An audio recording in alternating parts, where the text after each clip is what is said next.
Hey, it's me, Adam Mattis with Sterling Machinery Exchange. Here's a TRAK CNC automatic mill. Let's get into it.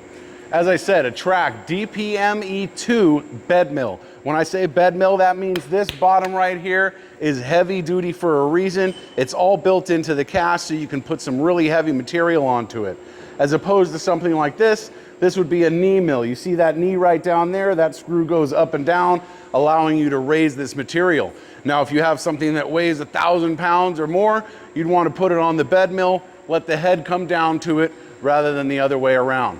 Right now we have it in a simple pocket automatic CNC mode.